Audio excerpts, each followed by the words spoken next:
La nuit était noire comme l'encre, drapant le monde d'un voile inquiétant.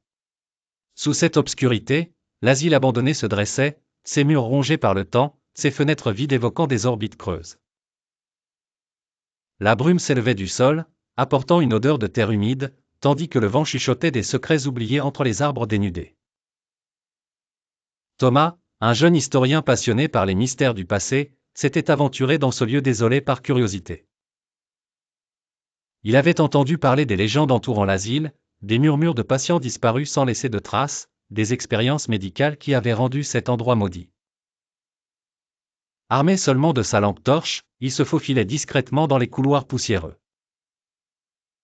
À chaque pas, le bâtiment semblait lui parler, ses murs craquant doucement, comme un soupir étouffé. Sous les rayons tremblants de sa lampe, Thomas découvrit une porte presque dissimulée derrière un rideau de moisissure. Elle menait à la cave, un endroit que le commun des mortels éviterait de visiter, surtout à cette heure. Descendant les escaliers de pierre, il sentit l'air devenir glacé, imprégné d'une odeur de métal.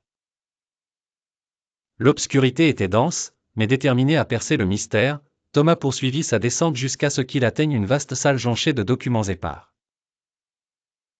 Au centre, il y avait un bureau, sur lequel reposait un journal jauni par le temps. Chaque page qu'il feuilletait était une fenêtre vers le passé. Le journal documentait des pratiques inimaginables, des traitements au choc électrique, des tests sur la réanimation. Le nom du responsable surgissait souvent, un certain docteur Beaumont, dont la signature tachait chaque feuille d'une encre sombre. Cependant, quelque chose clochait.